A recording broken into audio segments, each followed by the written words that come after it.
आजकल इंडिया में वर्ल्ड का लार्जेस्ट फेयर ऑर्गेनाइज हो रहा है जिसे महाकुंभ कहते हैं। ये Mahakumbh largest Hindu gathering festival है जो कि प्रयागराज में three reverse Ganga, Yamuna and invisible Saraswati के कॉन्फ्लुएंस या त्रिवेणी संगम पर 13 जनवरी से 26 फरवरी 2025 तक ऑर्गेनाइज होगा। पर क्या आप जानते हैं महाकुंभ से रिलेटेड बहुत सारे इम्पोर्टेंट फैक्ट्स के बारे में? फर्स्ट, इंडिया में ऑर्गेनाइज होने वाले कुंभ मेले को फ्रीक्वेंसी और लोकेशन के बेसिस में 4 मेन टाइप्स में कैटेगराइज किया जा सकता है। इसमें पहला है माघ कुंभ, जो कि हर साल जनवरी और फरवरी के महीने में इंडिया की कई सारी पवित्र जगहों पर ऑर्गेनाइज होता है। दूसरा है कुंभ मेला, जो कि हर 3 साल पर भारत की 4 पवित्र जगहें प्रयागराज, हरिद्वार, नासिक और उज्जैन में आयोजित होता है। तीसरा है अर्ध कुंभ मेला, जो कि हर 6 साल में भारत की 2 पवित्र जगहें हरिद्वार और प्रयागराज में ऑर्गेनाइज होता है। और लास्ट है पूर्ण कुंभ मेला, जो कि हर 12 सालों में भारत की 4 पवित्र जगहें प्रयागराज, हरिद्वार, नासिक और उज्जैन में ऑर्गेनाइज होता है।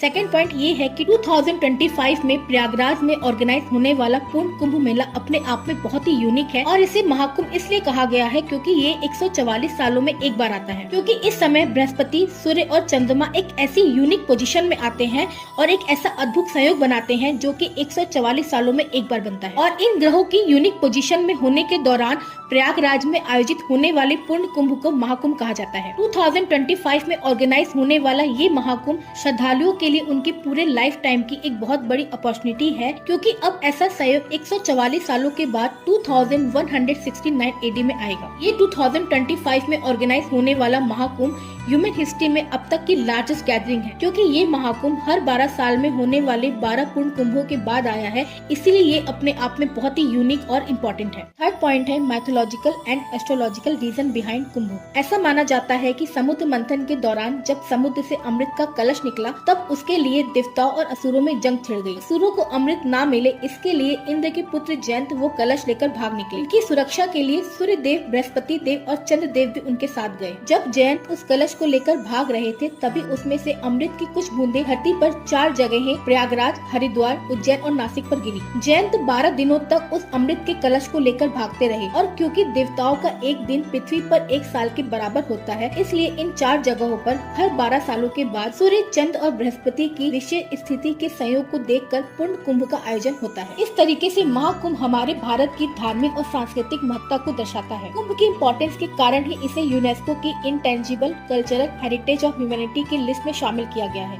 आप कुंभ के बारे में और क्या जानते हैं कमेंट करके जरूर बताइए।